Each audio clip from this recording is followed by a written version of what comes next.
Good evening. Good evening, good evening. Right, legitimate question.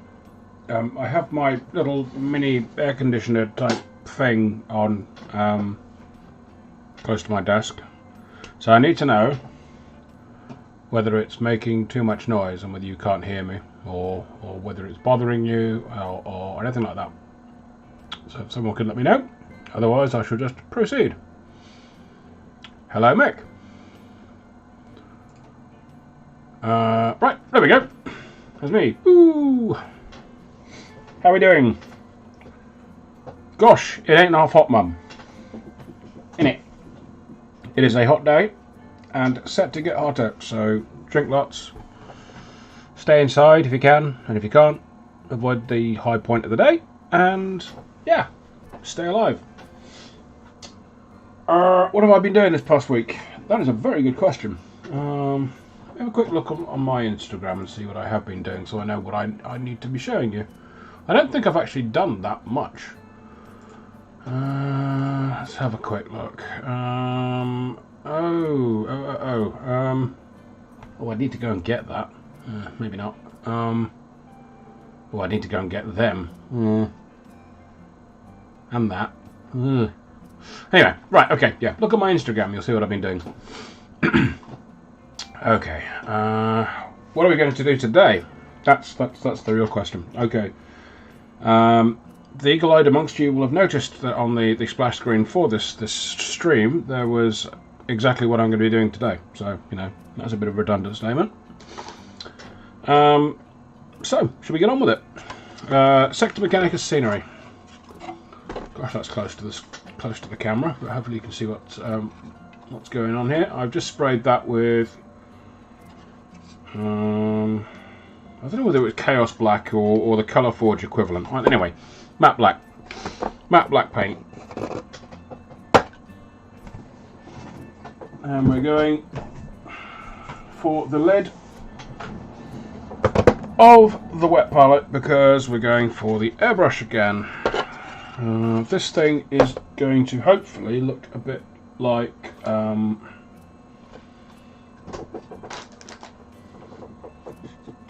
this when I'm done. So sort of ignore him. So pretty basic, quick paint job, but when you've got a lot of that on your battlefield, it looks super effective. So that's what we're going to do today, and hopefully it will not take too long. So, right, okay, let's get this show on the road, shall we? Airbrush, squitch. Put that over there. We need that in a second.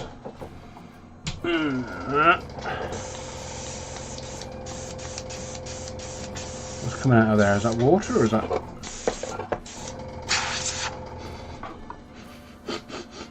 I don't know what that is. Airbrush cleaner, I think. I hope. Right. Is that what I need? No, that's not what I need. What I need is I'm using another layer of primer as a base coat. So going in with grey. Viejo's grey surface primer. This is not all of those. You do not need a spray an airbrush things, and I will repeat that you do not need an airbrush for the bulk of this. On other bits of scenery, I've used spray cans in the same sort of manner, and I would highly suggest if you've got a lot of scenery, you do just that. So we start off with your black primer, and then over that with that's grey. So what's the not Codex grey? That's a few editions ago. Administratum grey spray can. Yeah, we'll go with that. Whatever the current grey is, grey seal will do. And we're going to go from the bottom rather than from the top. Once we've confirmed that we've got paint coming through. Yep, we have got paint coming through. Right. So from the bottom, So it's kind of like a reverse cenephal.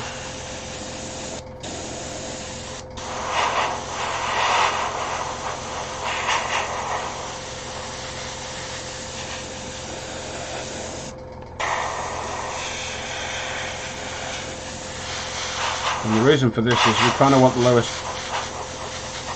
the highest colour values down the bottom.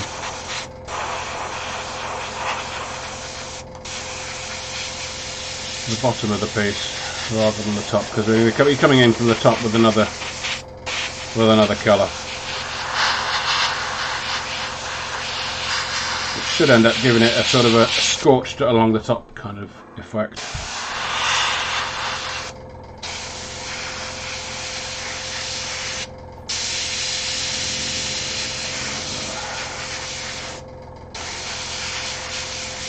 Give the skull an extra blast because, you know.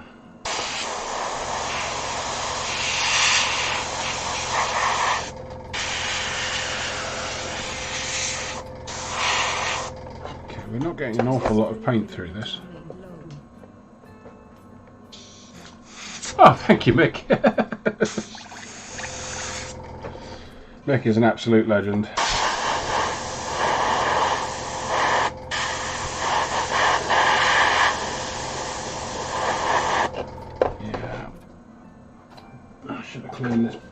Clean the airbrush properly beforehand. Bear with me one moment.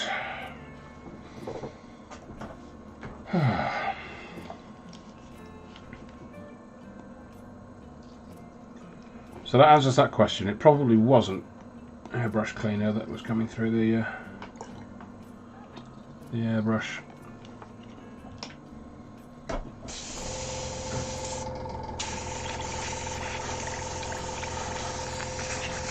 Okay. Give that a bit of a tug. Squidge, squidge, squidge, squidge, squidge. Okay. Clip that out there.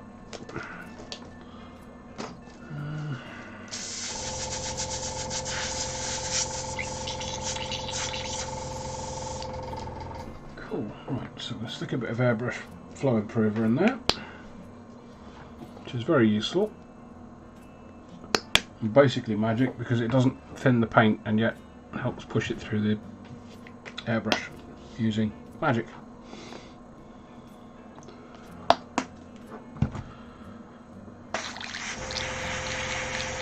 Mix it up a bit. There we go. That's a bit more of a steady flow. Still not great, but as good as we're going to get. So again, file on the bottom. Hey CA, how you doing? I'm doing good. I'm just remarking on how warm it is. It's set to get warmer.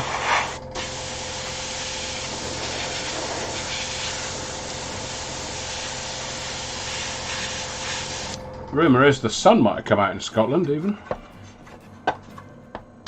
Pretty it is the end times.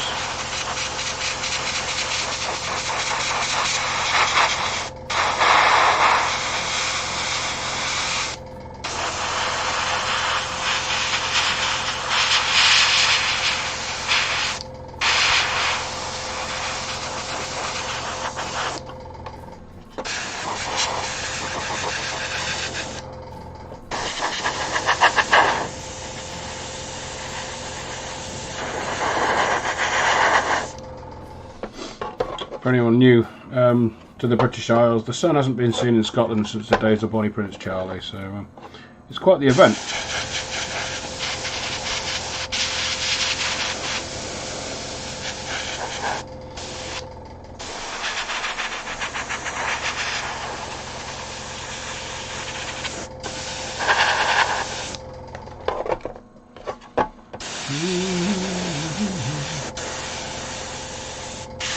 So hopefully you can see what I'm doing. It's like a reverse cenephal going from the bottom of the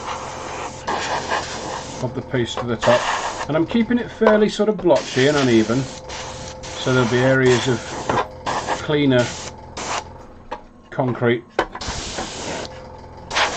and darker concrete. just to give the piece a bit of interest. Oh, that's not good, C8. It's not good at all.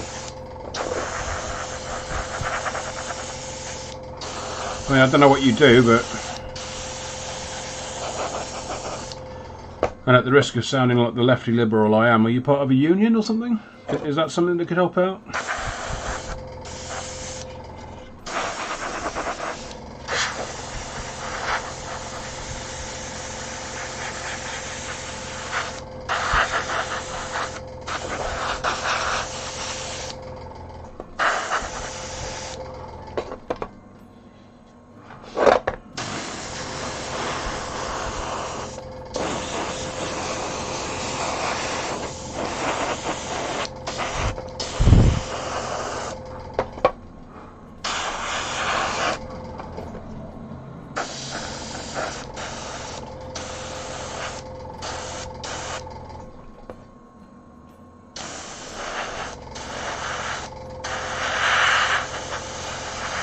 That's tricky.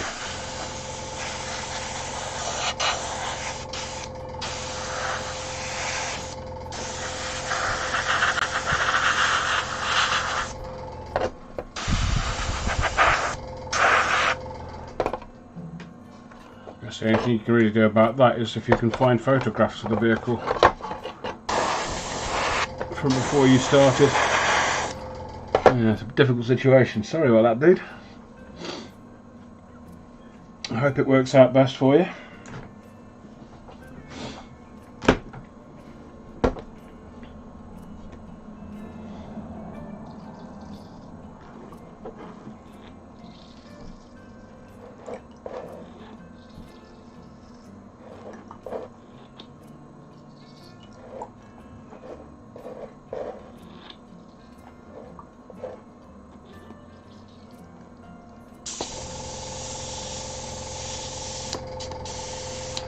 I think employment law is subtly different in Scotland, isn't it? We have something down in the rest of the UK called ACAS, ACAS. I would consider looking up whether there's a Scottish equivalent or whether ACAS actually has jurisdiction up there.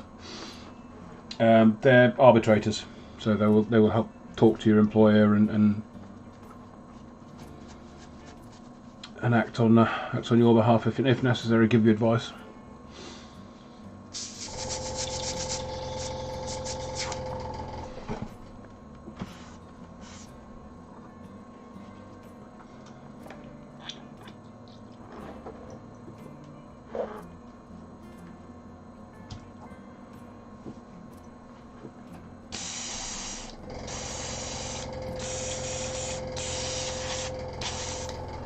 Age of Darkness box set, yeah. Seems like a good way to spend your time, yeah.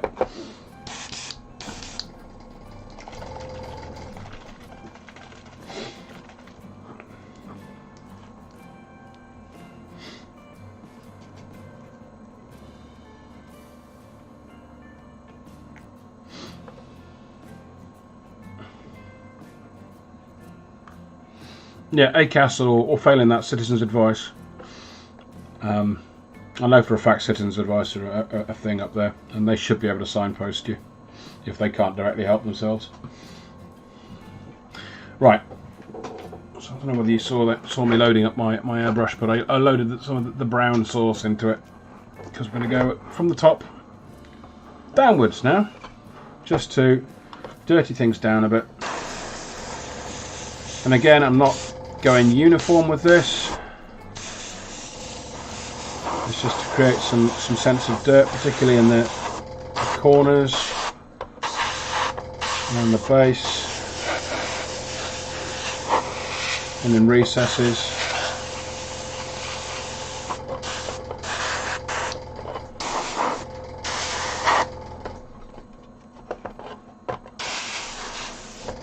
It looks a lot more subtle on screen than it does in reality. But the object of the game here is to do things as quickly as possible, because you don't want to spend too much time doing scenery. We've all got better things to do with our lives.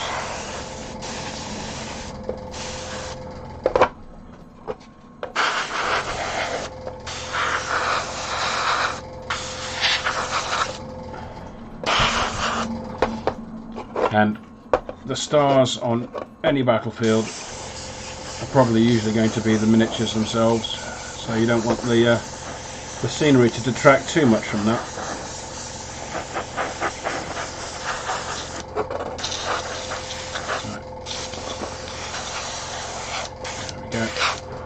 So that's just giving that a little spray, just to give a little bit of extra colour and variation. Right, so I'm going to put some. I think, am I done with my airbrush? No, not quite. No,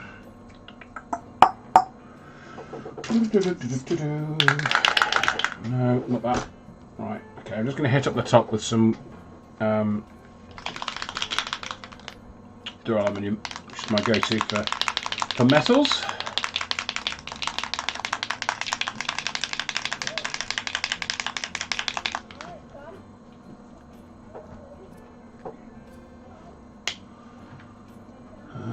Special weapons upgrade kit. Oh, which special weapons upgrade kit's that?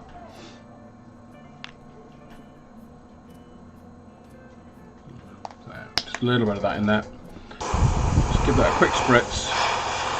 Again, not going for uniform colour, just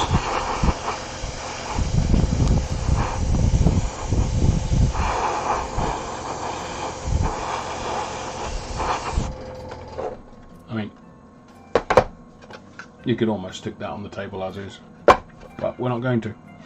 There's more that we can do. So let's hit up some metallic stuff on the front there, so let's hit that up as well. Right, I'm just making use of the rest of the paint in the airbrush here, really. I mean, if I were going to be doing this without the use of an airbrush, I'd be using a brush for this bit. And I would have used a brush for putting the blotches of the brown sauce on there as well.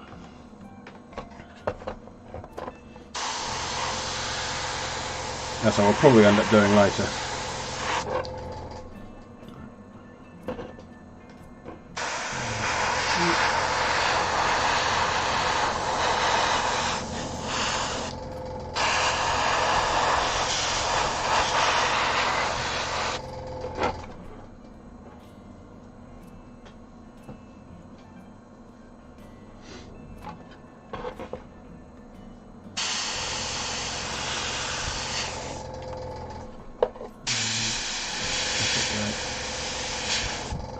Hit up the cognus.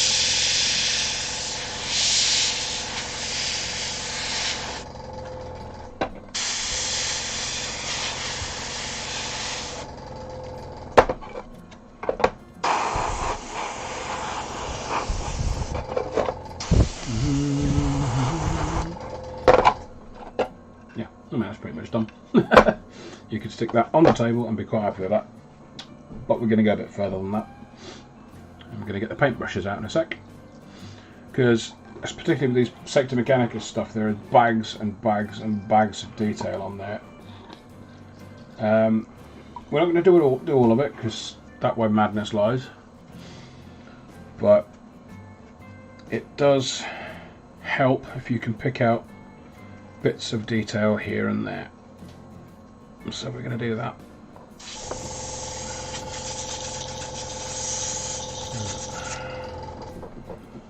Put some airbrush cleaner through there just so we know it's done.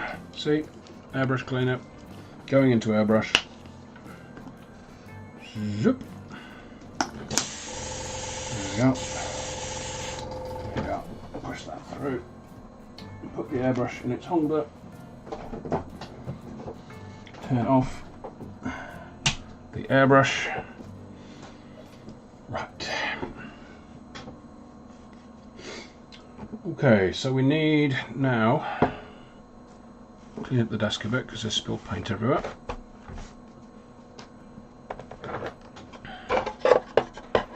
So now we're going to hunt down those little bits of detail and just pick out bits of pipe work and the odd cable here and there as well. For that we're going to use What shall we use? What shall we use? I mean, I've got Rakarth flesh out now, which could be used, but we're not going to use that. We are going to use Gracia. Yeah, why not? Why not, indeed. So I'll give that a good shake up. It's like most of my base paints, the Gracia is problematic for drying out. Now I've got to find my glasses. Right, glasses. Glasses. On. Okay. Okay. It's pot of Gracia scenery. Now we need a paintbrush of some flavour. Not one of the good ones. Yeah, I have good paintbrushes. I know, I was surprised as well. Yeah, that'll do. Old Citadel starter brush. It doesn't come to a point really anymore, but doesn't need to. Let's get a bit of that out onto the palette. Some water out of the. It's not very clean water, but it doesn't need to be. Right.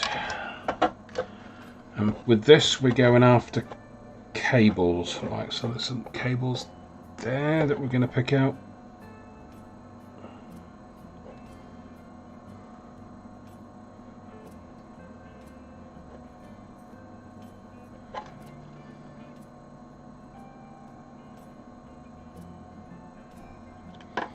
And we're also going to pick out that side of that Cognus skull.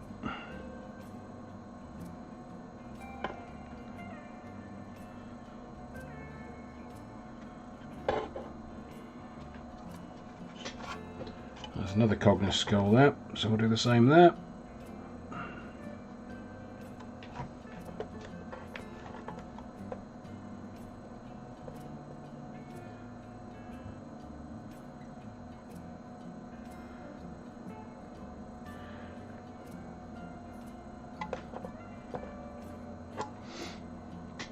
And where's some more cables? There's a couple of cables. Pick those out as well. Just brush the Gracia across them.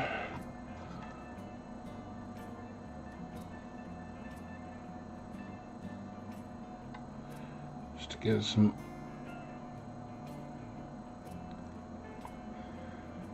because in a minute we'll be reaching for probably the streaking grime. And streaking grime over this gives a nice sort of dirty sort of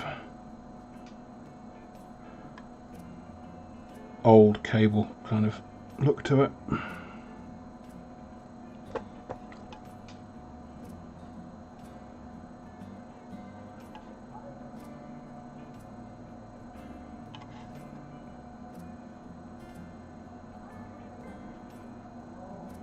Not to do too much with the streaking grime, I don't think.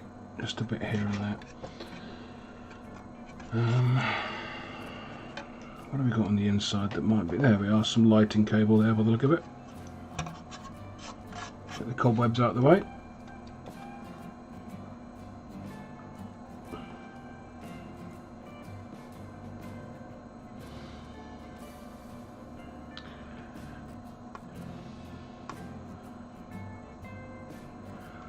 Yeah, they're cobwebs on my scenery because it's been that long since I've assembled them, between assembling them and painting them. I think we're going to do that bit as well. Right, I'm not going to do too much weathering on the inside, unless like it's somewhere there where the elements would have been able to get to it. But right in the corner it's probably going to be dirty, yeah, but not weathered so much.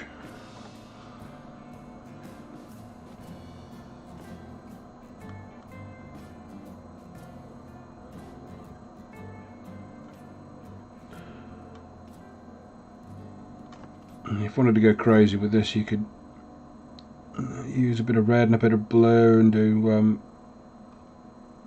live and neutral cables, all sorts of other stuff. Because I reckon they probably still use those conventions. An electrocuted tech priest is not efficient.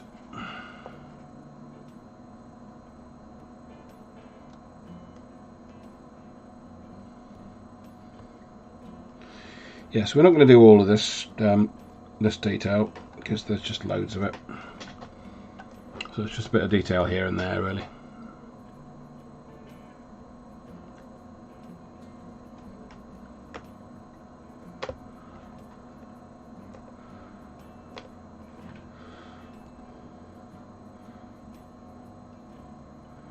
So I've just looked up at the chat. So you're going quite heavily into Horus Heresy there, are you, CA? So I think there's a few people doing that. Let's get that. Bit of grey on there as well. Okay, this brush is useless. So is that one.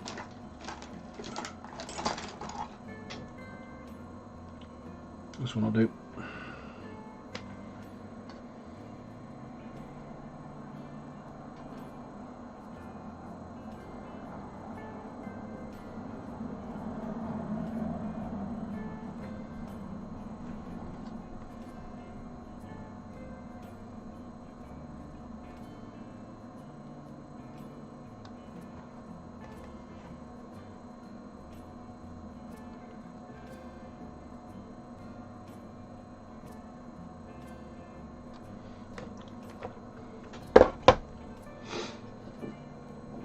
Right.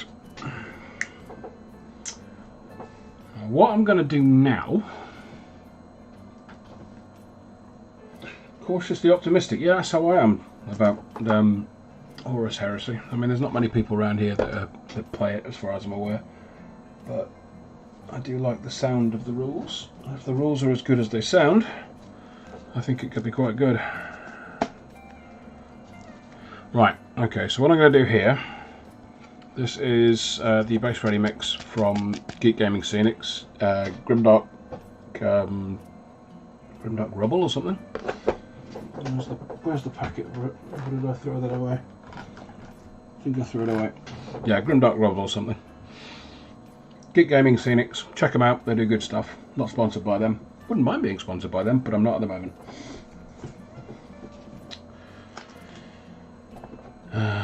Again, Keep Gaming Scenics, fast drying basing glue. What we're going to do is we're just going to pop a bit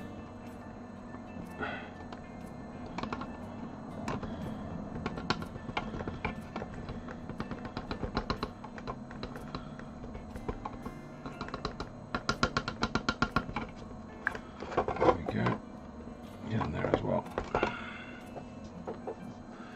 Yeah, still no sponsorship. I don't know, I think Mick counts as sponsorship. Right, what are we going to do? What are we going to do? What are we doing now? What are we going to do now? I need a spoon or something. Oh, I never have a spoon. There's a spoon. Suddenly, teaspoon. Don't know what it's doing up here, but it's getting used. Right, okay. Teaspoon. So we're going to go into our gravelly bits and I'm just going to tip that over there like that.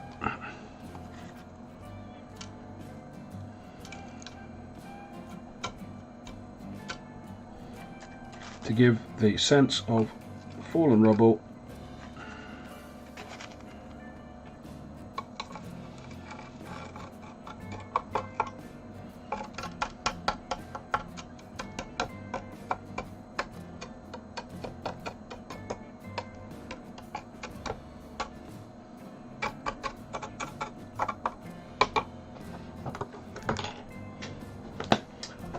Hi Chris, hope you're doing well.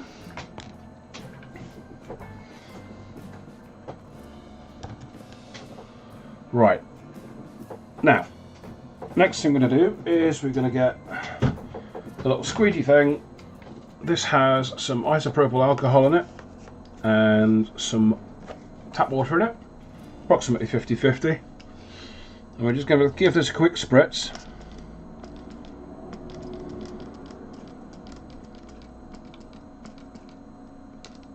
Now, why am I doing this? Do I need to demonstrate why I'm doing this? It'd probably be a good idea, wouldn't it? Yeah, okay, so we've sprayed up to around there-ish. I'm going to leave that bit dry so I can show you why we're doing that with the isopropyl alcohol. Because in here we have base sealant, which I think is just really watered down PVA or something of that. I don't know what it is. Again, it's from Geek Gaming Scenics, and it helps bond everything together and makes the basing hard. Yes, that's it. Seals the stuff so it dries in place properly. Now, so we'll start over here where there's no isopropyl and no water, and you see when I drop that on there, it just gathers on the top. It doesn't really penetrate, and it just makes a massive mess. But where we've got the isopropyl alcohol,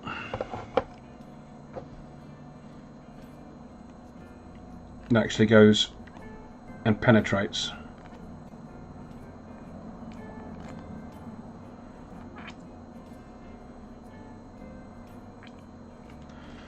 So we're just going to give that a spritz of isopropyl alcohol, so everything's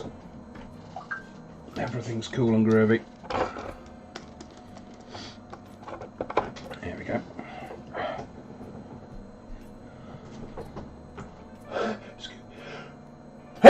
Excuse me. Excuse me. Oh dear. Gesundheit to me. There you go. You see the sealant's going straight into the actual basing medium now. Now, what we have to do is sit here and wait for that to dry. It'll take about 2 hours, I would have thought, for it to be dry to a point where you can paint it. So, yeah. How about that weather, eh? I spy with no. Okay. We're going to use Blue Peter trickery, because here's what I made earlier, and you see this has been sat for, well, overnight really, and that's proper sort of glued in there and solid, and you can paint over that all day long. And I've done exactly the same steps on here, except, oh yes, I've done the cabling and everything as well. So we are now going to do a bit more picking out of detail.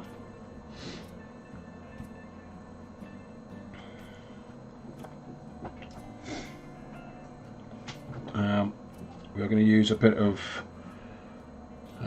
this is Viejo as well. I don't know whether you can see that. It's bright bronze. I use this for copper and brass and all sorts of stuff. They do actually do a brass, but it's almost a gold colour. So let's do a squidge of that. A little bit of a squidge of that.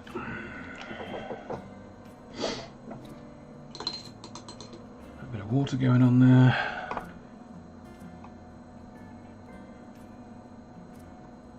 Thin it down a little bit. I find metallics don't really suffer thinning down very well.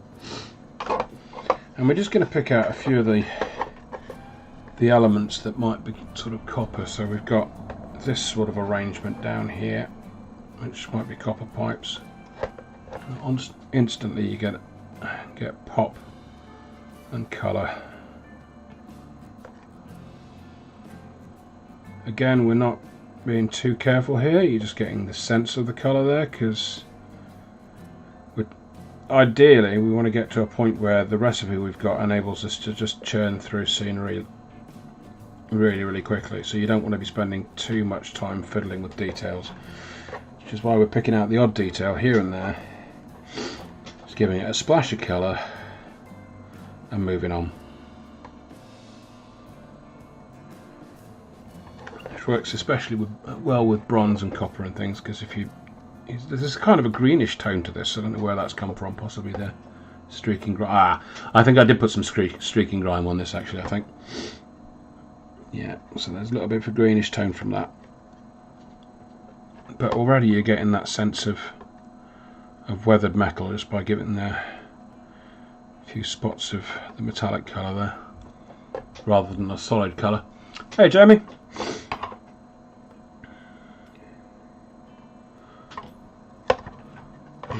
That light fitting there as well, we'll go over that.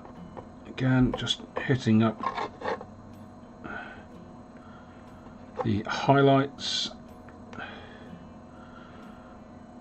raised areas, just to give the sense of there being something metal there. We're going to hit up that as well. Why not that? You can't see what I'm doing. Just there. Let's get another splash of colour. And what have we got here? That could be copper or brass or something. We've got some, yeah, we've got some nice big chunky cable-y, pipey type things here.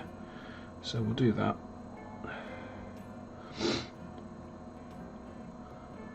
There we go.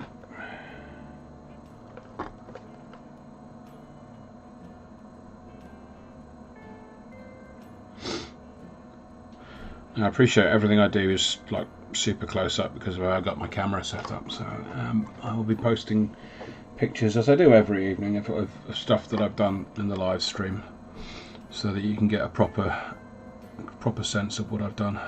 We're popping that on Instagram and on my Discord channel. If you want to join the Discord channel, it's in the channel description for my YouTube channel. You'll get dumped in the lobby initially until I can sort you out with the role, which I'm not going to do whilst I'm streaming, just so you're aware, just in case you want to go and run away and join now. I don't want you thinking that you're going to be sat there for ages.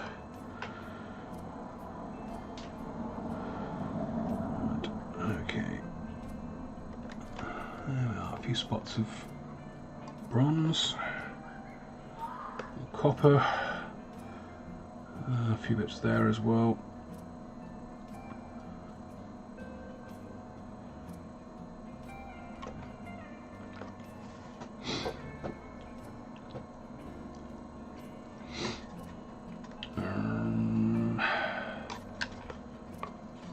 I think that might, there's a few bits in there. Let's give that a quick once over. Let's do the bindings on there in copper.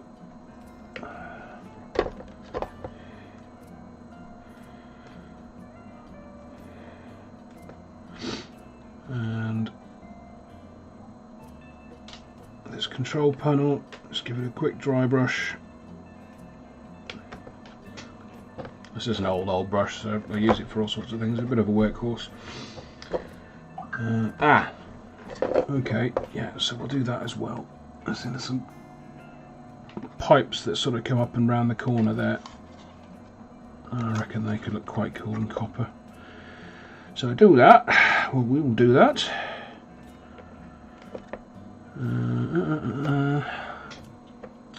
Hey Kev, welcome to the party.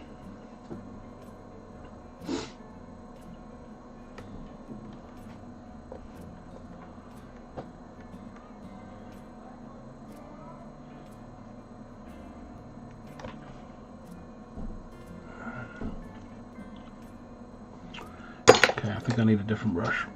Let's find one of the. Will that do? No, that won't do. That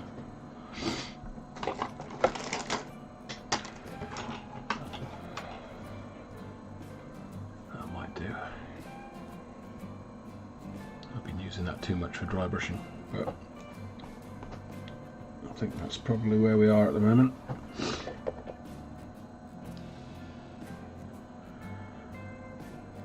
So we're almost dabbing this thing on, so it instantly looks like wear rather than a solid coat of paint, which is not what it's supposed to look like.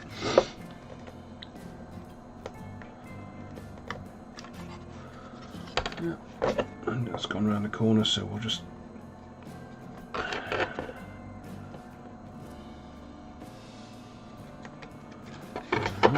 right, okay. so. Okay, let's clear that up. Because we're going to go for the duraluminum again.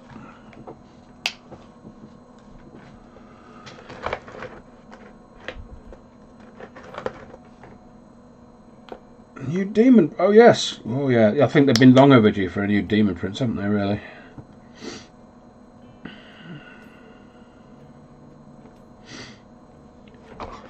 Right. So we've got metal banding like everywhere on here. So we're just going to give that a quick once over with material aluminium, just to give it a bit of a sense of being metal. And again, around the edges of the window. I mean, there's loads and loads of metal banding here, but we're just going to do the major banding around the door. Again, we're lightly throwing this on, not solid coats, just get it on there, because you're looking for variation in the finish, because it's worn. That's instantly what you get if you sort of dab it on like that. See what I mean?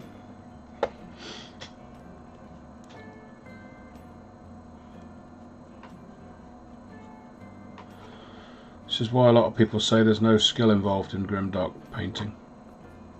Because you're not trying to be neat at all. Quite the opposite.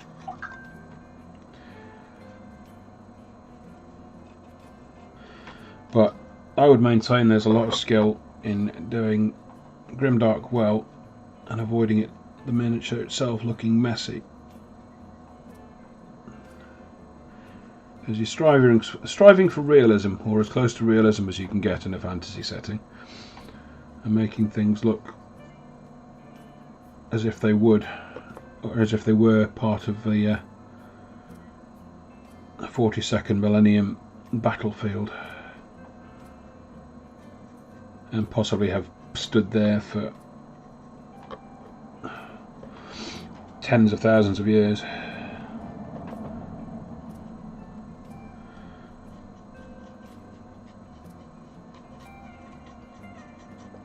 Which is no mean feat for something thrown together from steel and concrete.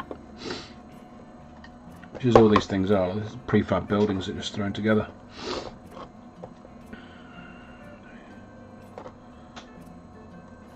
Function over form.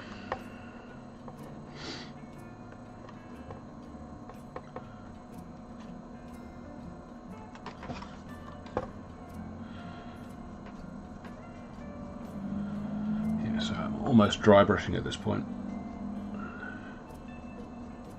So there's no almost about it, I am dry brushing. But it's a sort of a localized dry brushing, because I'm trying to keep the paint on the metal banding and off the concrete.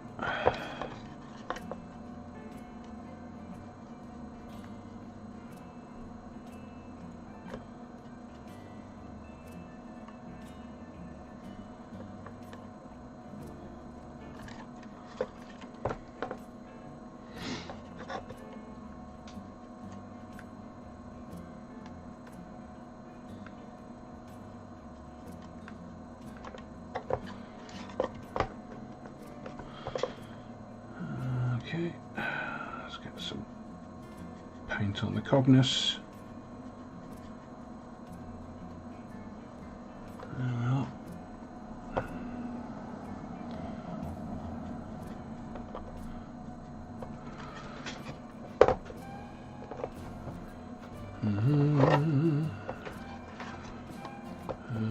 Yeah, there as well. A quick dry brush over with that, just to get some sense of being metal on there. A bit of a screen there, let's not forget about that. Maybe do something cool with that, but it's a cracked screen. There's probably the thing is, I've noticed with all these is that wherever there's a screen or a light or something like that, it's always broken. So that I was looking forward to putting some points of light every here and there, just to give a sense of some working some working bits of electronics. Oh, there's a screen there. I'll maybe do something with that. There we are. Here we are.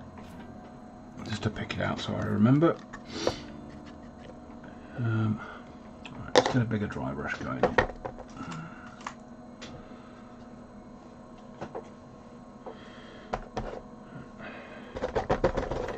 This is a makeup brush.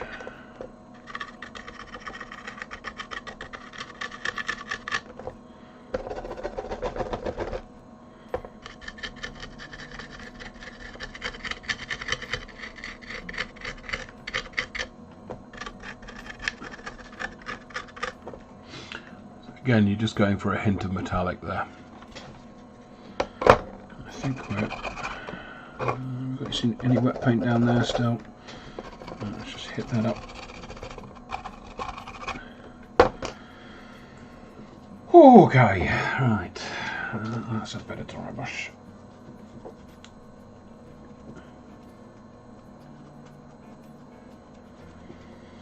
What are we going to do now? What are we going to do? I think we're going to... No, we've still got some metal there to do.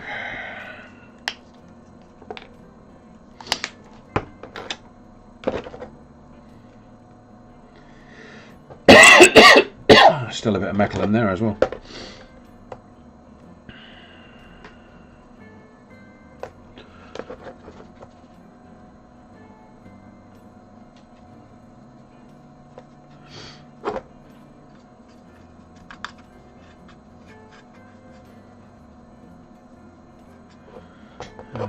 So that's, I'm probably going to leave them fairly bright. Certainly not putting any rust on them. I'm going to hit them up with some brown sauce in a bit, but I'm not going to rust them or weather them like that because they're sheltered, reasonably sheltered. Right, there is what I was going for.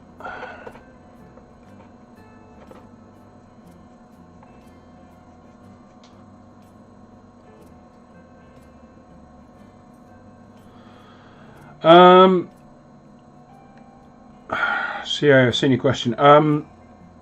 Quite a few.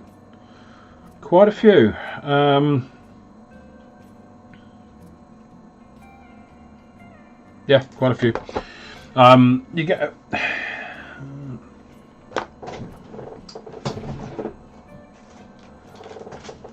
Right. Okay.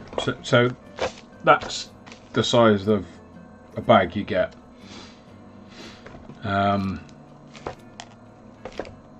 And emptied out into a box like this, it won't quite. It'll fill it, and you'll have stuff left over. But if you do the whole glue and dip and shake, just to get a light bit of cover on there, you get dozens, hundreds possibly. It's not something you need to worry about too much.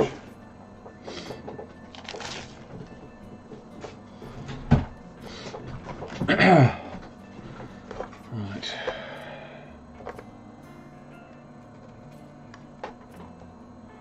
There's a good amount in there, and they're like, I think it's about £5 or £6 for a bag. So it's not going to break the bank either. Well, it's not going to break the bank yet.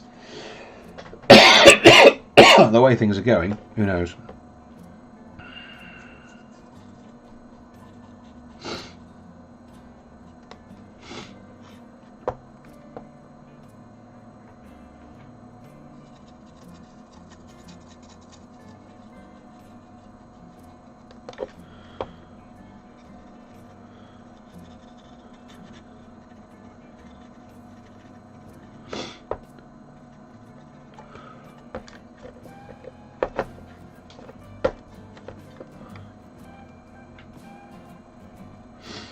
Ah, yeah. Forest Path is what I use for my Sylvaneth. There's also a Forest Ground Cover one, which is quite good. On its own, I think it probably need a little bit of something extra. I use So this is the problem, I've got none of this stuff to hand. There's stuff called clumping flock, which is used for trees, and it's quite how to describe it? Yeah, it's just clumps. You sort of rip it up and you glue that down onto bases to make shrubs and things, which is what I've done with my Sylvaneth.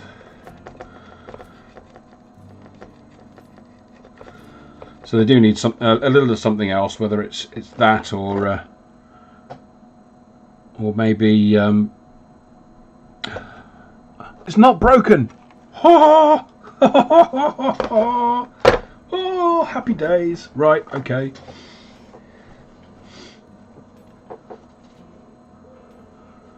Do they have bags that work on golf base? Yes, mate. Loads of them. Look at the site. They've got base material for all kinds of. What I probably use for that sort of thing is what I use for my what are they called? Word bearers, which is like sort of an arid scrubland. Like that.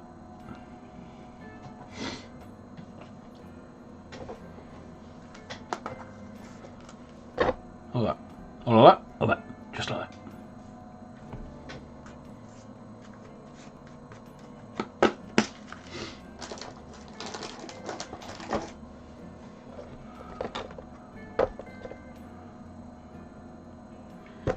Well, you need to look at them, Mac. You need to look at them. They're really good. For a worry-free solution for a reasonable-looking base for minimum effort, they really can't be beaten. And we're all about minimum effort here. All about minimum effort. Right, okay. That's no good to me. Is that any good?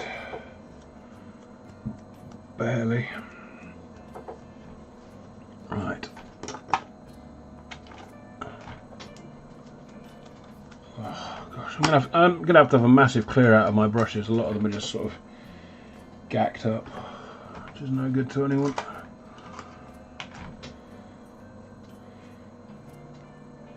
I need to get some, or I'll have a tub of brushes that I only use for PVA.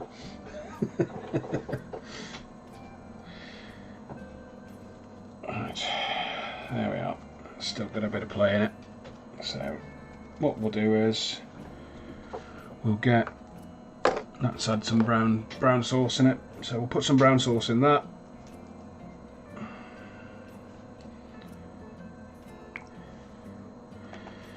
And we're just going to give bits of this a once over with the magic brown sauce, which will cure all of your ills and make everything super cool.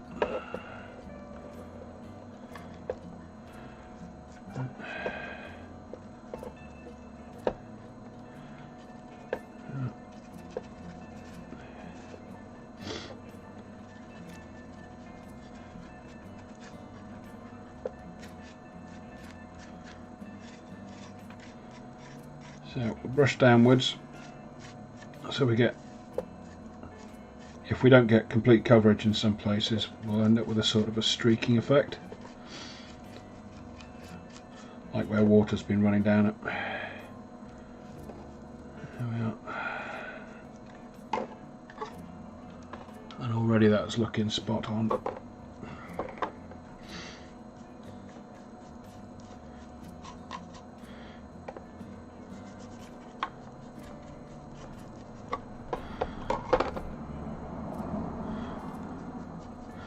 Regular viewers of my channel will realise this is pretty much all I do. Apply a base coat and put this stuff on it.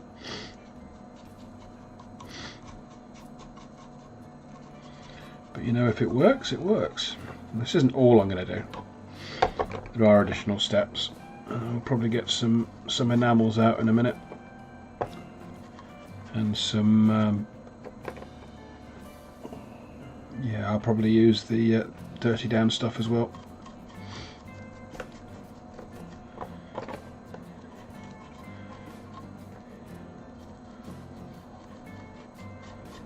But this gives you a nice base layer of grime to work on.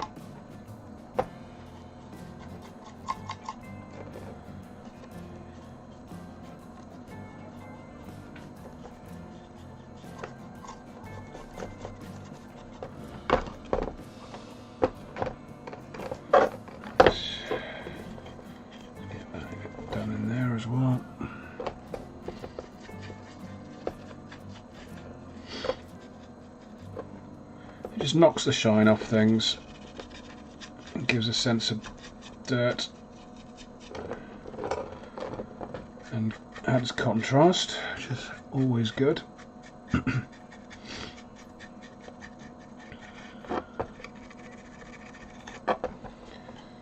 we go. There's a bit more there. Let's get some stuff going on there as well, because that's in the open, as is that. So we need a good amount of crud. And we are going to go over that rubble as well, just to deepen it back down, because out of the box it's actually quite dark, but once you've put the sealant and the PVA on there, it can lose a bit of its colour. So we're just going to go over that again.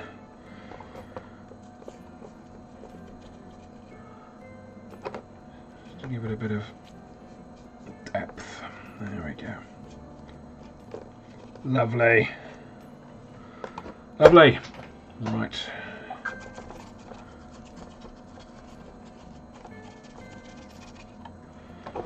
There we go.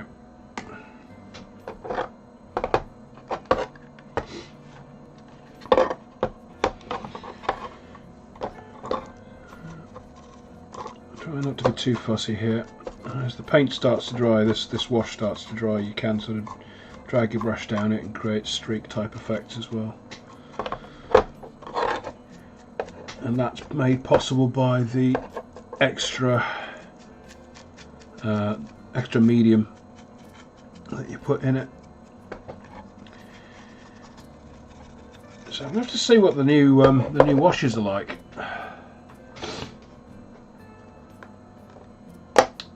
Fruit zone candy tubs. I have absolutely no idea what these are, Joe.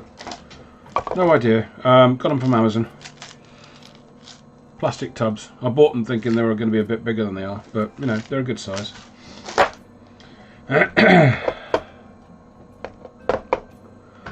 Right. What was I saying? I was saying something about... Oh yes, the new washes. Because they've changed the composition on them apparently. And they are apparently a little bit more gloopy than they were, so I'm going to have to see if that affects the recipe for this any, and whether I don't need quite so much lamy and medium in it, which would be nice. Hockahai, that's moss, don't need that. Verdigris, and we are going to get a...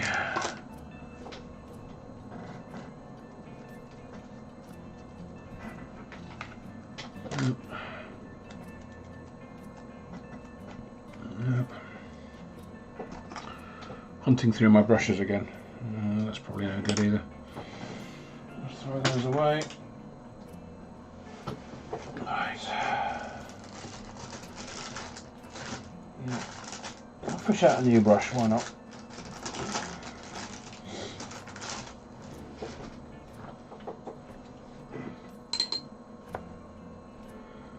There we go.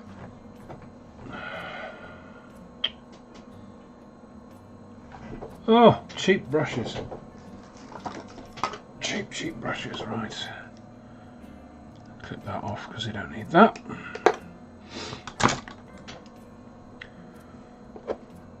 Okay, we've got bits of this drying now, which is good. There's one thing good about this heat actually. Paint dries good and fast, which is what you want. So we are going to get a little bit of... Let's use that now. Let's got a bit of water. Get a bit of water going on in there from our clean water.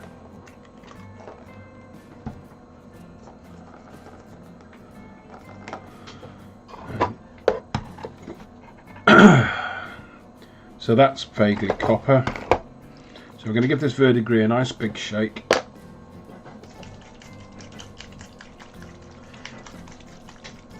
These bottles are supposed to have agitators in them, so if you're shaking them around you can't hear an agitator. Keep shaking. Right. So there we go. There's our verdigris shaking up. Now, I've been playing around with these a bit now, and I think what the trick to do is, if you wet down where you're going to apply it first, you get a much better effect, particularly with the verdigris. So let's do that. Dip our brush in there.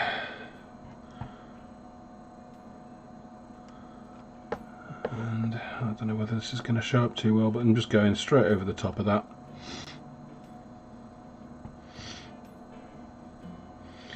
And the water's going to pull it into all the recesses, and you're going to end up with a nice patina.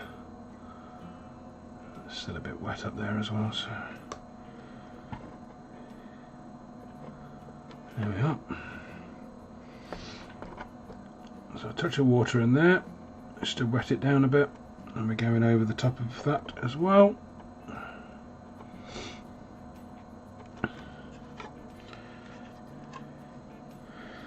His verdigris is okay, but I think the product that really shines from this range is the rust.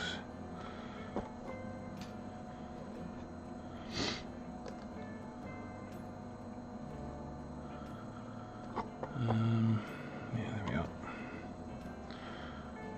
Give that a quick wipe down with wet. Wipe down with wet. Water. Wipe down with water. There we are. Use your words. Just plonk that on there.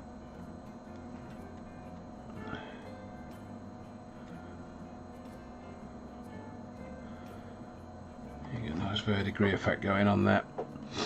And just leave that to dry. What have we got in here in the way of copper? There we are. Some more copper there. Right. There we go.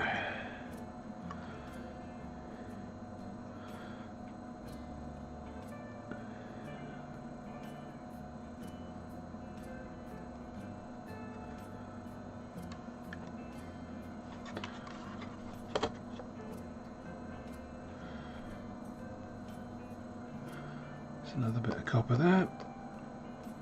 Let's get the verdigris on there. You let it drip down a bit. Run down those copper things as well.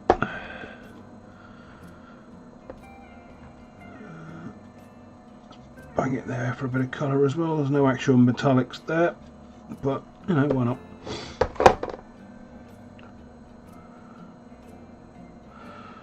Solo hammer. Whew.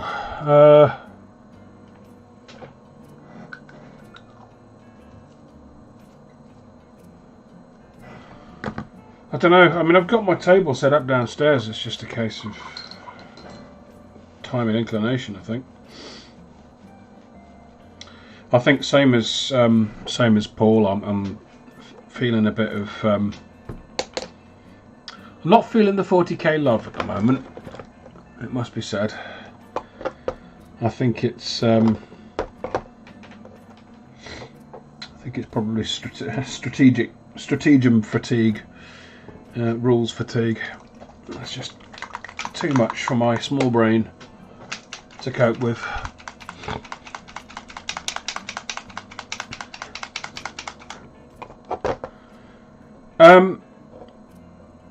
Yeah, Joe, I mean, you would under normal circumstances, but I suspect for a building to be in this state of disrepair, something's gone through this particular area of the Sector Mechanicus like a Bondi tram and left very little standing.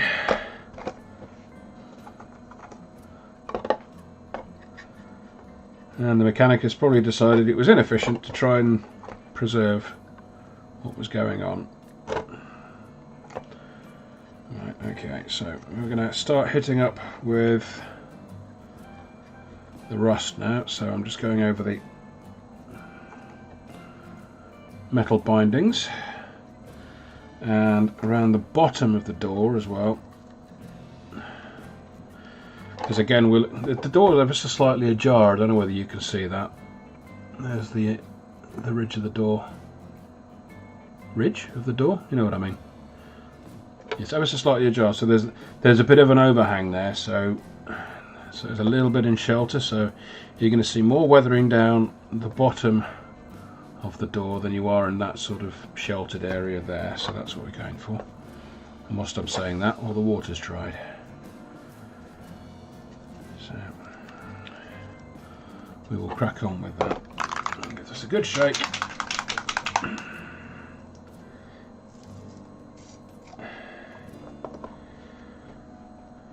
Right, there we go. And dabby dabby dab. Dabby dabby dab. Right in there. And again, because I've put a bit of water on there, it's flowing out a little bit. And you're getting a better sort of more uneven, more realistic coverage there. Around the bottom of that door.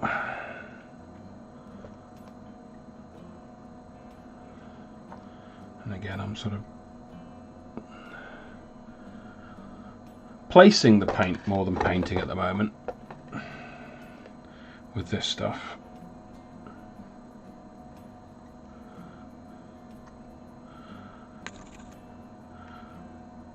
Place the paint with a brush where you want it. There we go, so that's nice and exposed, so I'll get a bit of water on, rust on there, and there, around there. So there we go.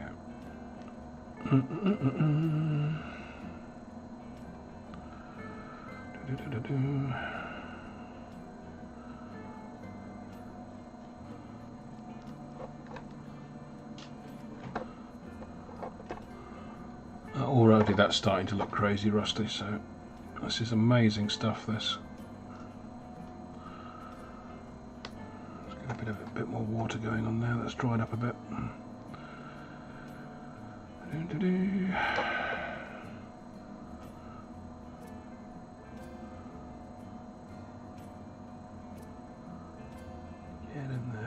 There we go.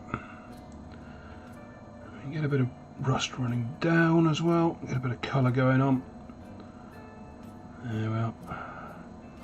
Here and there, just get a little bit of extra interest going on.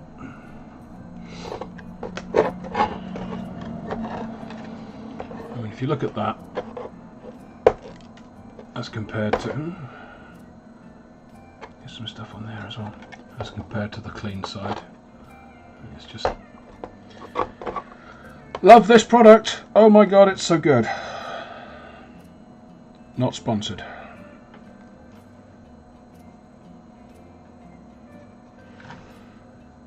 Let's get a bit more water in there. The only downside to this product is it's not cheap compared to a lot of other paints, but you know, I've had this pot quite a while, and you do tend to use a little bit of it when you're painting. It's not something you use particularly sparingly, or consciously sparingly anyway. But I've still got loads of it left. You know, it's not too...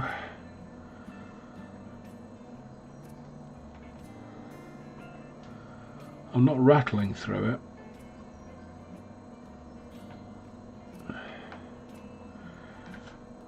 Not like I do with the streaking grime, because the streaking grime, you particularly if you airbrush with it, and they just, yeah, you go through that like nobody's business. Okay, I think this might be the way forward with this actually. Just give it a little bit of water and let it act almost like a wash, and it'll dry in weird ways anyway, because that's what it does. It just gives you a little bit of extra coverage, and then you build it up in areas of extra corrosion.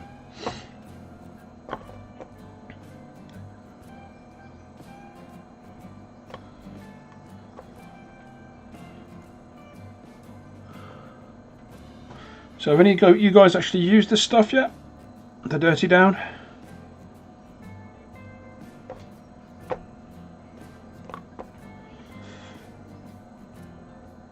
Because I can heartily recommend it, as indeed I do at every opportunity.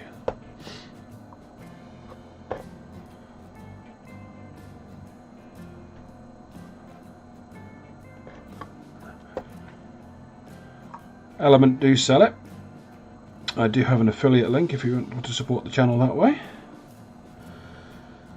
Details for that, I think, are in the video description. If not, they're definitely in the channel description.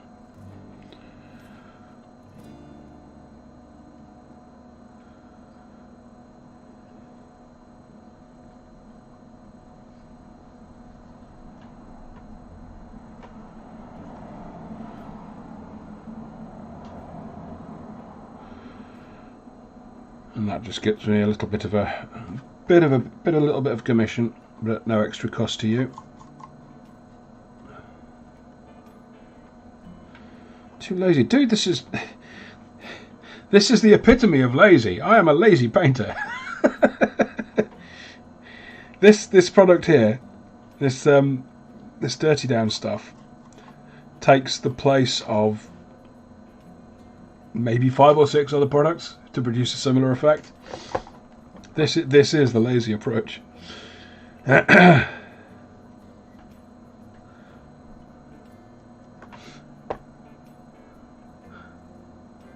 Free sample, yeah, sorry dude. Too rich for my blood.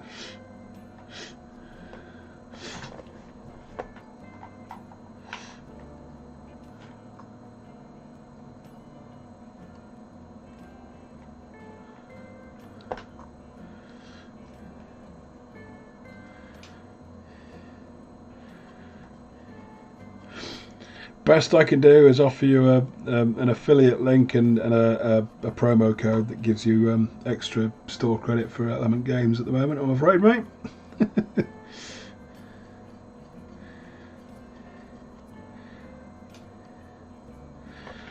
Right. I mean, look at that. How cool is that? That's rusted metal. All day long. Craziness.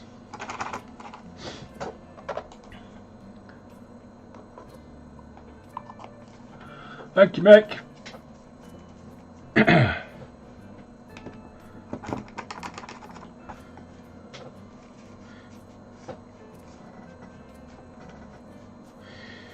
So I don't get much from the sale, it's just a pittance really, but every little helps, I suppose. The code's well worth using.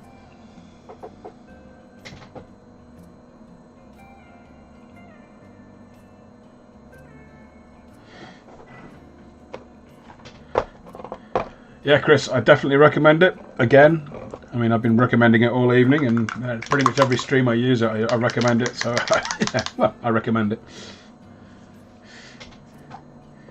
Saves you mucking around with a bunch of other stuff. Let's try and get some rust on the top and a bit of extra colour up here. Around the edge. Around the edge is probably going to get some bare metal as well. So we're probably going to hit that up with some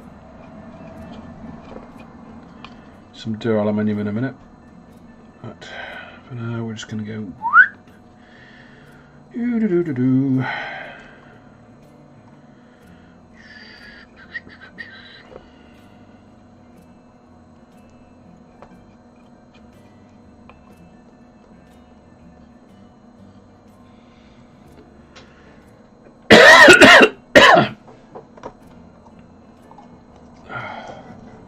It does. It looks pretty damp. It looks like rust, which is what you want from a rust product, really. If it didn't look like rust, it would look kind of wrong as a rust product.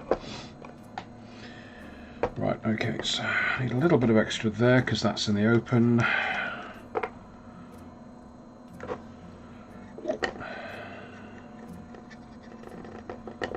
And there as well.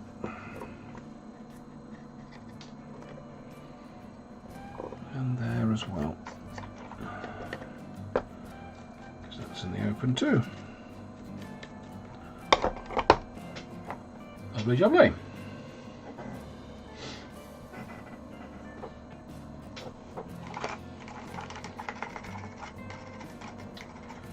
I think we are approaching the point where we can start reaching for the enamels. See what our white spirit situation's looking like. There's a little bit of white spirit left in there. We can probably do this.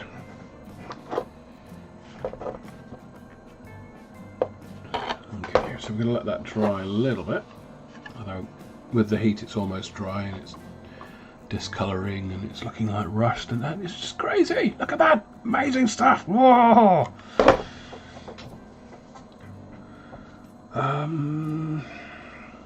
Actually, while I think about it, let's get another brush, and we're just going to get some grey cere, I think. Yeah, let's get some grey cere, because on our travels we saw in here a light that was working, so we're just going to do that in grey cere.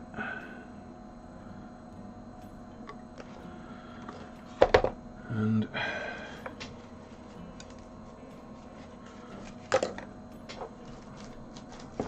how's our airbrush looking? Let's get our airbrush going just for a quick spritz.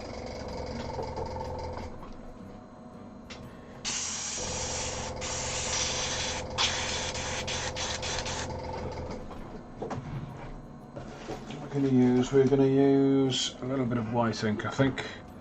Liquitex acrylic ink, titanium white.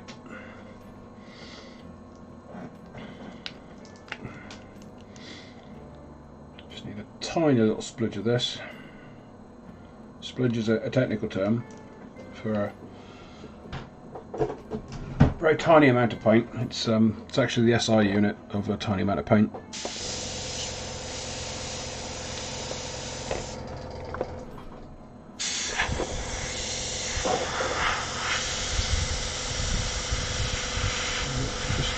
A sense of a glow around that light there. I mean, bang, you know, that's what you need. Let's hit that up as well.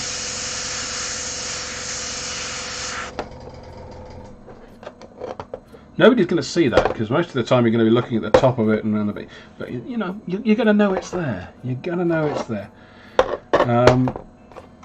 What else have we got? Oh yeah, that guy in the front. Right.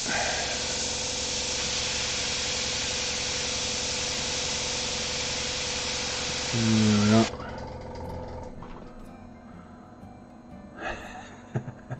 we are. Yeah, that's blowing out the camera now. Get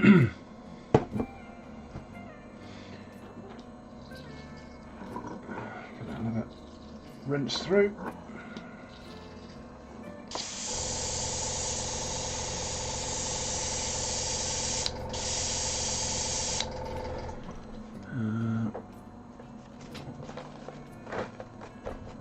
That up.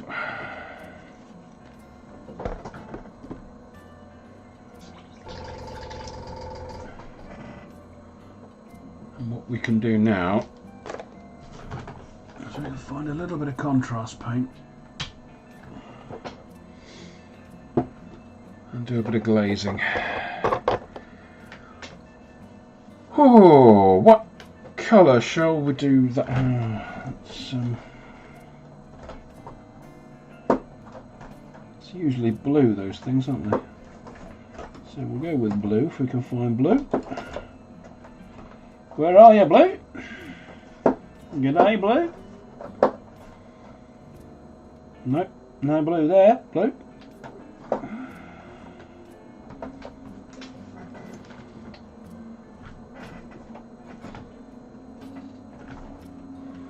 Well, probably not missing out because fluorescent blue is rubbish anyway. So we won't do that. We'll reach for Old Faithful. Now where is Old Faithful? There it is.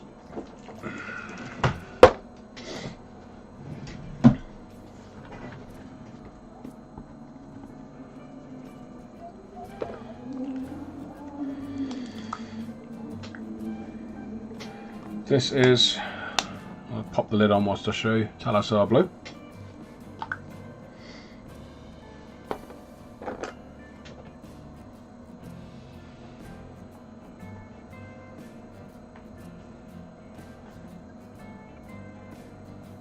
There's still a little bit of moisture on there, so this paint's getting thinned down a bit, just a little bit.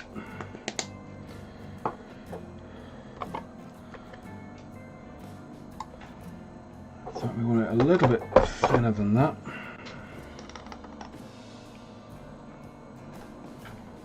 There we go. So almost like a wash, really.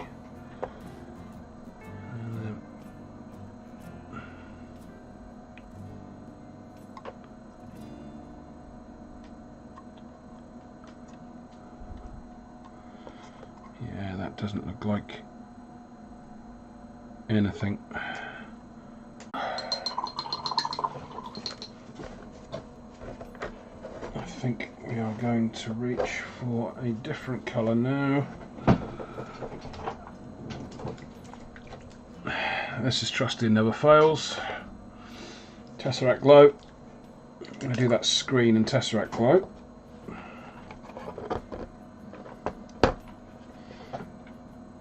Now you don't want to water this down, because this stuff just does what it does, and it is good.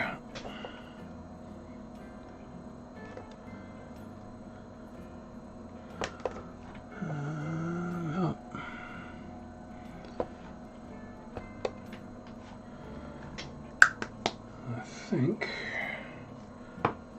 for our sins, what we're going to do with that light there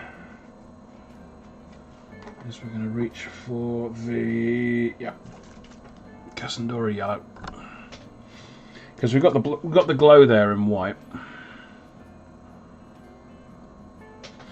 Are we talking about this stuff? This stuff's great.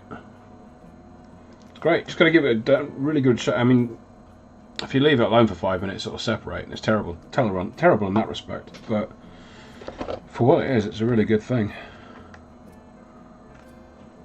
Right, so this is Cassandora yellow, and we're just going to go straight over that to give a bit of a yellow hue to that glow.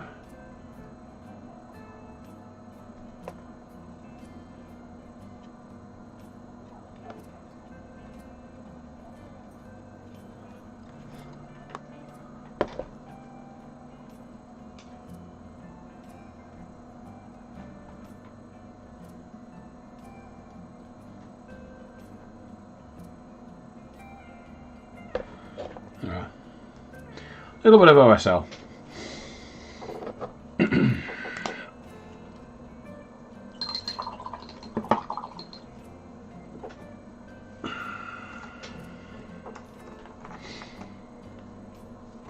Right, what was I going to do? I was going to use...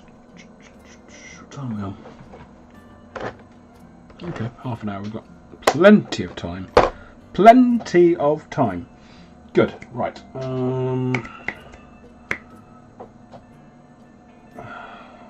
I've not got the thing out that I wanted to get out that I was going to use. I don't know where I put it. Where did I put it? Is it in there? No, it's not in there. I'm going to end up using something different in a minute. Nope, not in there. Ooh, what was that? Something went down the back of something.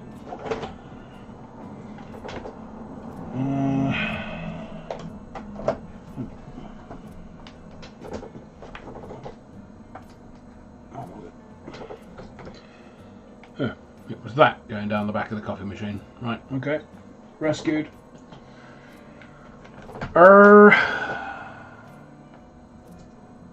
Darn it.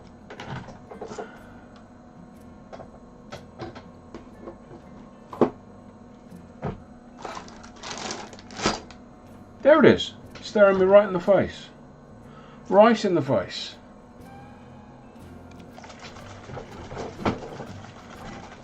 So there's this stuff I've got, which is really cool, and there's also some other stuff which I probably can't find either, which is also really cool. There it is.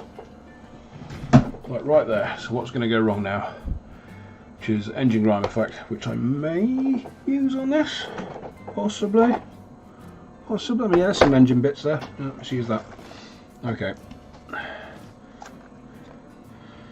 So these are enamel washes.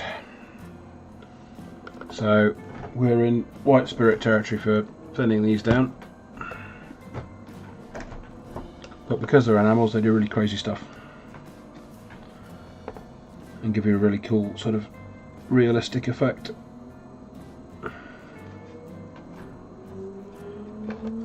So we're just going to go over some of the metallic bits and add a bit of realism to them.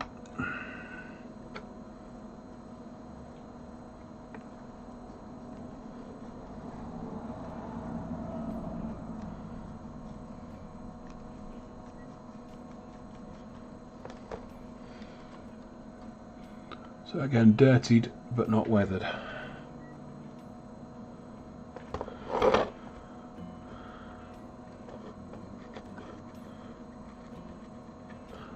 That door's going to get hit up a lot. Rock escaped.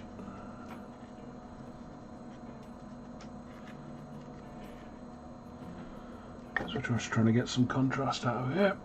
Why am I doing it? I'm left-handed, so why not? Rather than reach across what I'm painting. You know what's a struggle being me sometimes? It really is a struggle.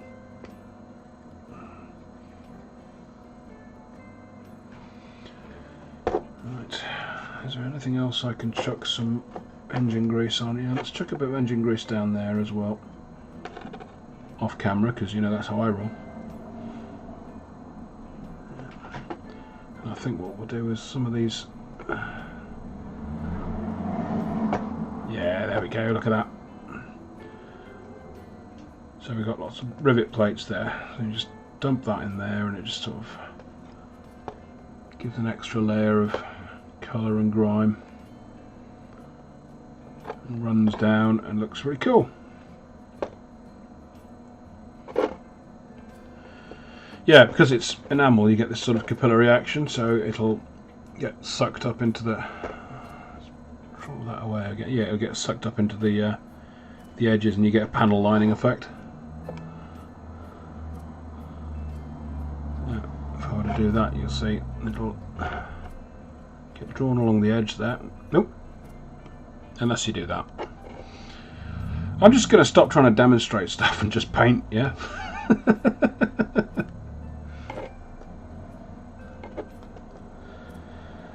Have fun, Joe. Have fun.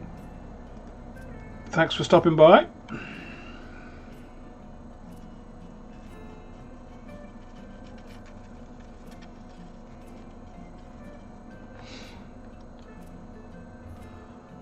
Let's get some of that around the top there as well, so we can get that sort of scorching effect going on.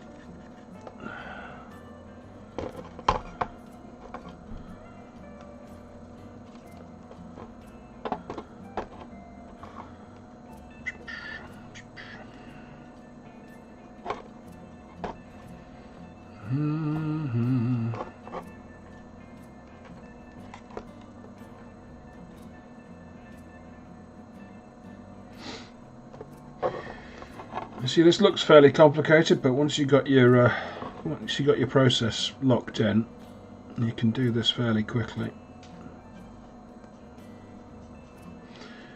And the other good thing about this being an enamel is it's not going to reactivate the rust paint, which it would if it was water.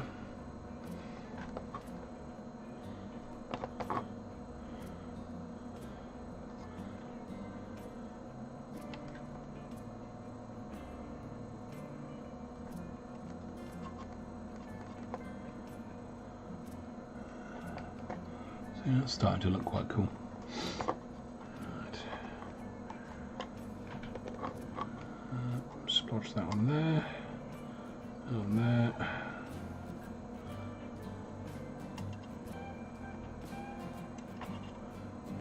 Yeah, so we're not trying really to be neat, because nature is not neat.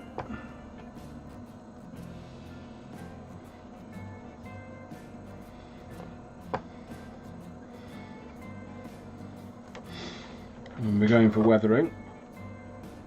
It's good to remember that.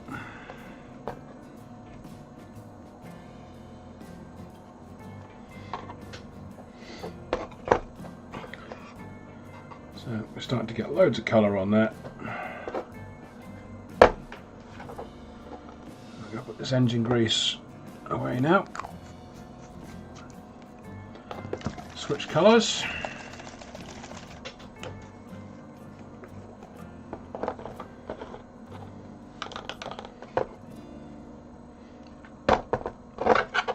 Right, there was some cabling. There's some cabling. So let's run down that cabling with the oil and grime one.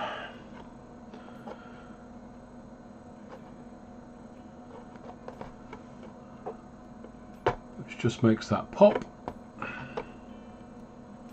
There's another bit of cabling there. Let's do that as well.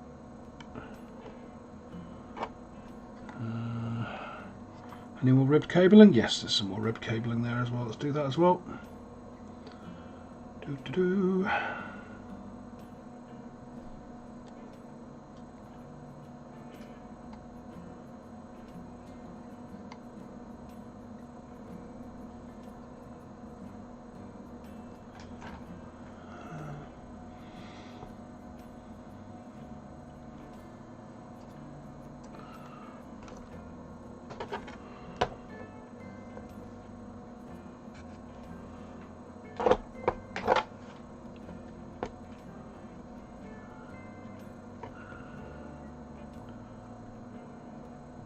Get that on the you can't see what I'm doing there, can you? Yeah, I was just putting some of this this grease stuff on the light there because it's going to look like glass eventually, trust me. Or look more like glass than it does at present. Just spot out a few of the rivets here so that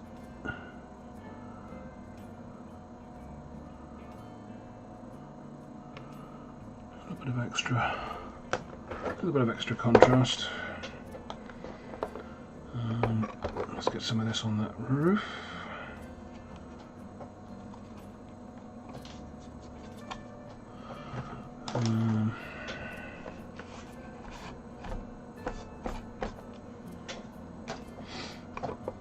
That was a lens cloth.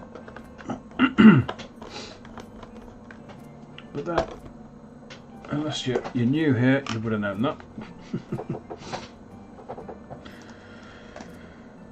Right, a little bit of white spirit. Because we're going to help this enamel do what it does. Just spot this stuff here and there and it will just make things streak and flow that much better.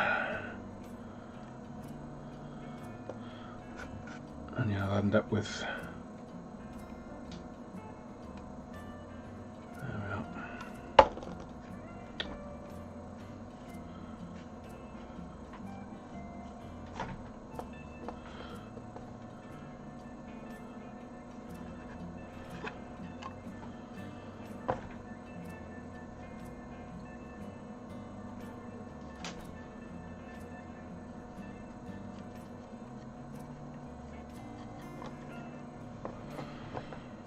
oh, I think we're getting there, folks. I think we are getting there.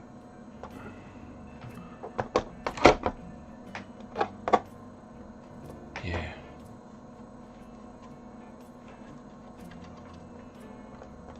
I think we're getting there. I think I would be happy to put that on the table.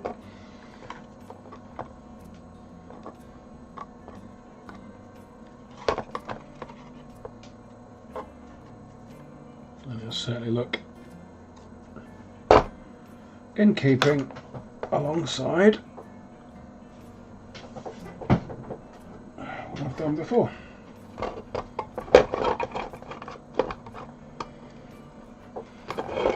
Looks like the same building, more or less. This could probably do with a bit more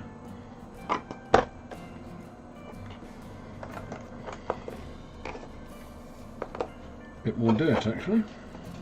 let's do that.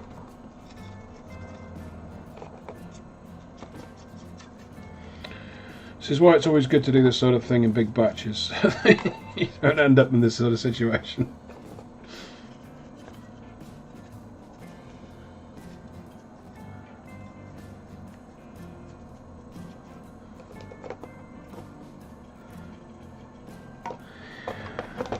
Well, see, you've seen how easy it is to do now. So, no more excuses.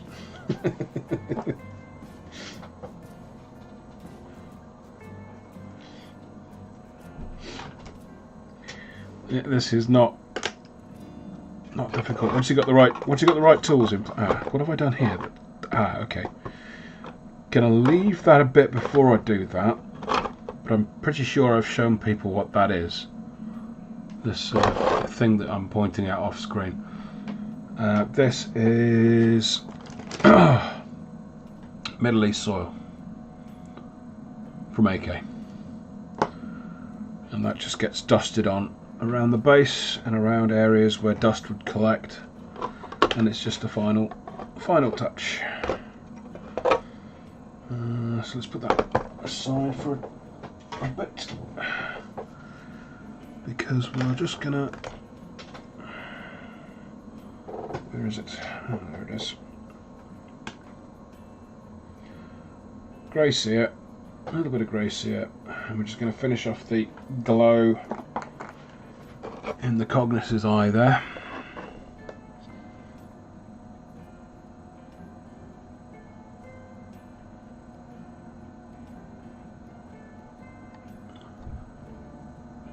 There we are.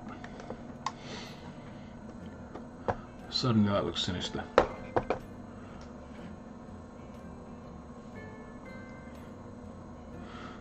Well, we've discussed laziness, so I'm lazy. If this required any kind of effort, I probably wouldn't do it.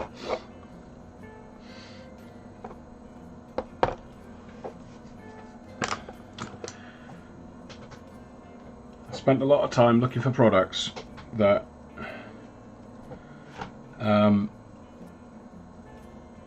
produce maximum bang for minimum effort. What am I going to use now? Not silver. Don't want that one. I want that. I want steel, true metal AK. I'm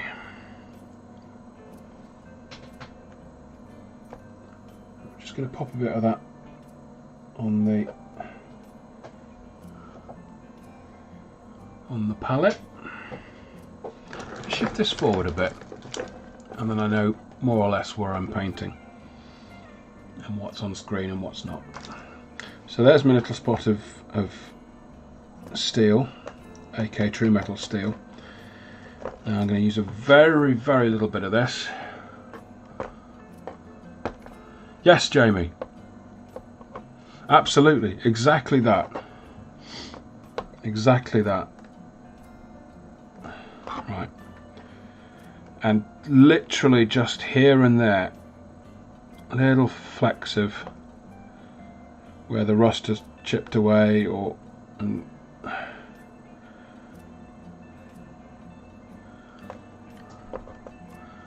it's just going to elevate things that little bit more. You can even get a bit of that going, because there's metal ribbing up on all of this up here, so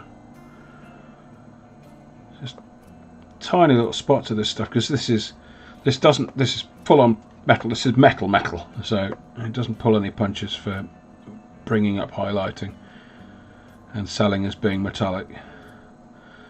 So it's just little tiny little brushes of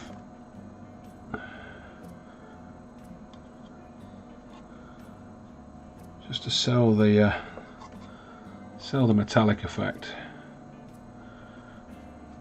There we are.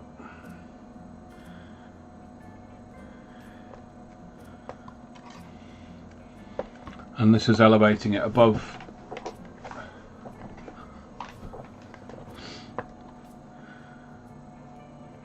what the other one was done. It's just a tiny little bit of, and these tubes of paint, these ones, I think they're about a £5. Again, you can get them from Element. It's got a waxy base to it, so again you're looking at a bit of white spirit or paint thinner, airbrush thinner to clean your brushes afterwards. Again, little flicks, tiny little flicks, just to get the sense of chipped metal.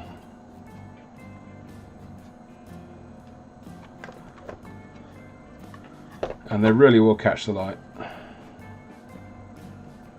and just sell the whole thing.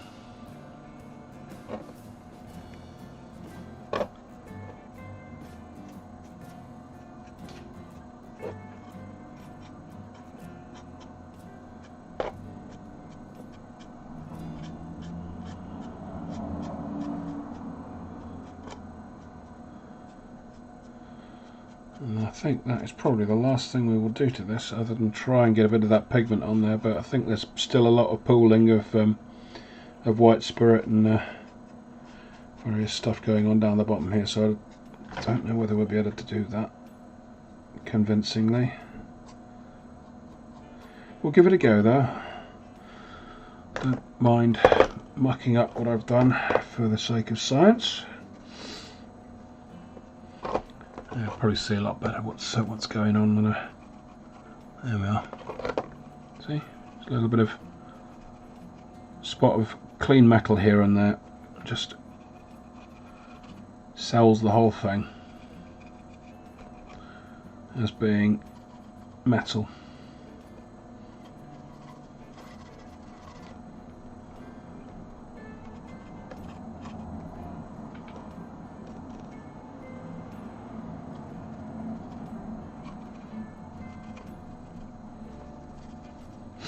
But if you want to get carried away, there's all sorts of little bits of cabling and all kinds of craziness in the grating of these things. If you want to go mad trying to do all the detail, but that's not what I'm about.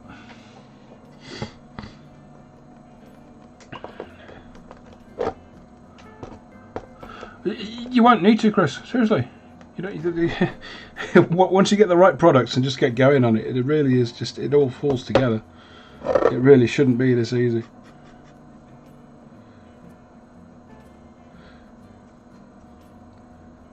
I say it time and time again, I am not a good painter. It's all products. Using the right products at the right time in ways that I've learned how to do on YouTube. Just like this.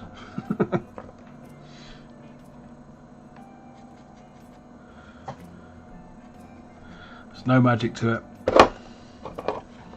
Anybody can do it. Oh, right, I think I'm done with that. Yeah, let's. Whilst I got the steel out, I'll just carry on picking out little bits of. I'll still do that. I'll do the metal chip stuff on this as well. So there we are, very lightly. You're not even properly dry brushing. You're just sort of flicking the brush over it.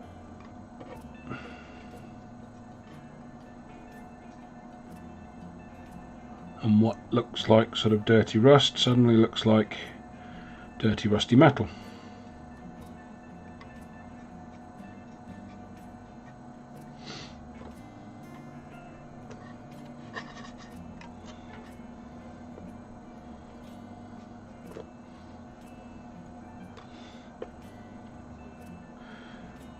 Yeah, terrain, just a big base. The same sort of techniques you'd use on a miniature, you'd use on your terrain, like this. If anything, it's a lot easier because it's a lot bigger.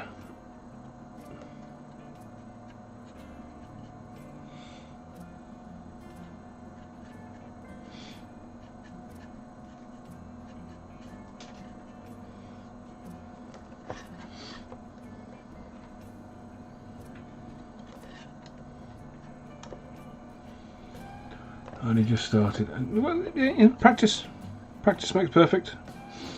Everyone started once.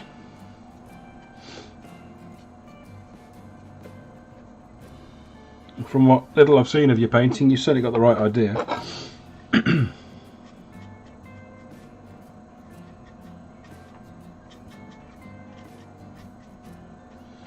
we go. It just gives you a little bit of. I mean, you can see how it catches the light.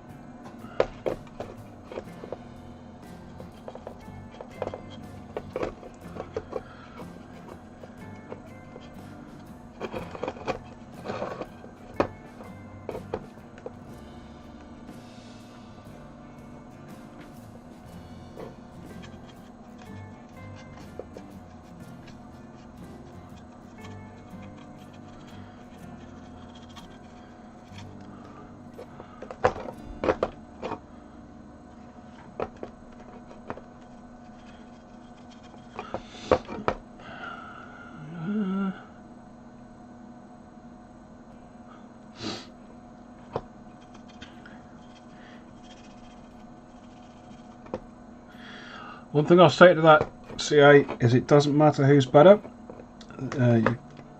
Comparing your work to somebody else's, even if it seems like a good idea at the time, just don't do it. The only thing you need to be comparing your work to, and even then it's not a necessity really, it's the last bit of work you did.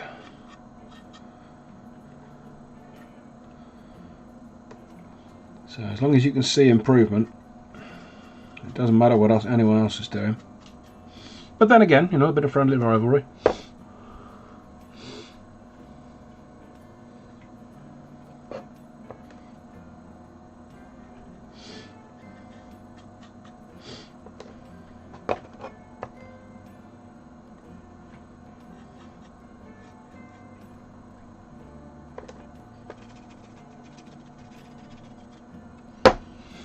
There we go. That's that one done as well. Oh,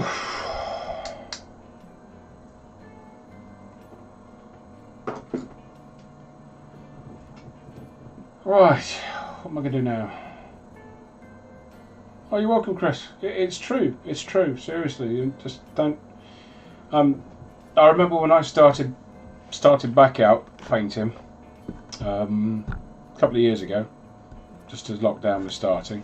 And I was comparing the stuff that I was doing against other people on Instagram and Facebook and wherever else I was seeing various, the DZTV group, stuff like that. I was comparing my stuff with theirs, and I was thinking, oh God, why am I even bothering? These people are just way better than me.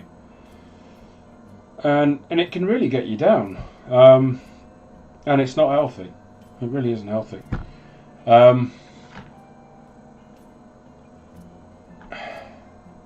And you become your own worst critic, really. You look at what everyone else is doing, and you think you're never ever going to measure up. But then I can't remember who it was that said it. Some major guru. I just had this light bulb moment when somebody on YouTube said, "Look, just don't compare it to what anyone else is doing. Just compare it to the last miniature you did, and as long as there's a little bit of improvement, or you've learnt a lesson when you're painting a miniature, and you can apply that to what you're doing, then that's all that's necessary. That's all that's necessary. You don't need to be better than anyone else. You just need to. It's your hobby. Do it your way. Yeah, I think it might have been Uncle Atom from Uncle Atom's channel, which I can't remember the name of now. Yeah, it was him. I think. Oh, it's going to bug me unless I find out what his channel's name is now. Just one sec.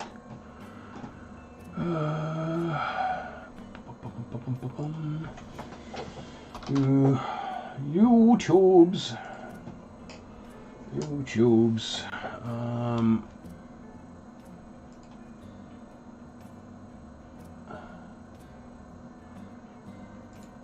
Tabletop Minions? Yes, Tabletop Minions, there we are. Tabletop Minions. There's a guy who does a lot of sort of hobby advice and review type talking head stuff, and he was a font of wisdom, and he put my head straight on a number of things with regards to hobby. So if you're not following him, I would heartily recommend going and checking out his stuff. He's a font of wisdom, like I say, and he made me give my head a wobble about a lot of things hobby related, which is why I'm generally a lot better than I was in terms of comparing myself to other people, in that I try not to. Right, do you know what? I think I'm probably going to call it a day there. I think I've enjoyed myself. I hope you've enjoyed yourself.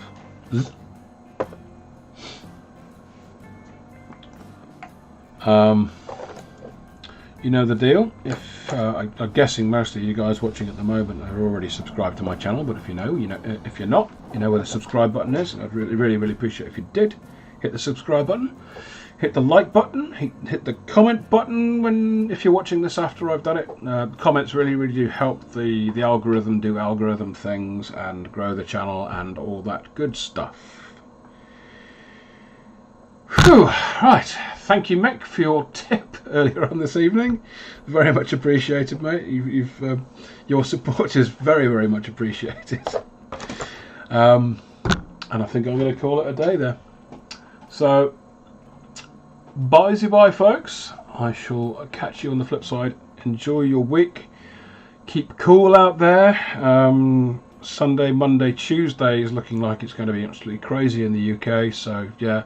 Hydrate, stay indoors, sunscreen, be sensible out there. Ta-ta for now.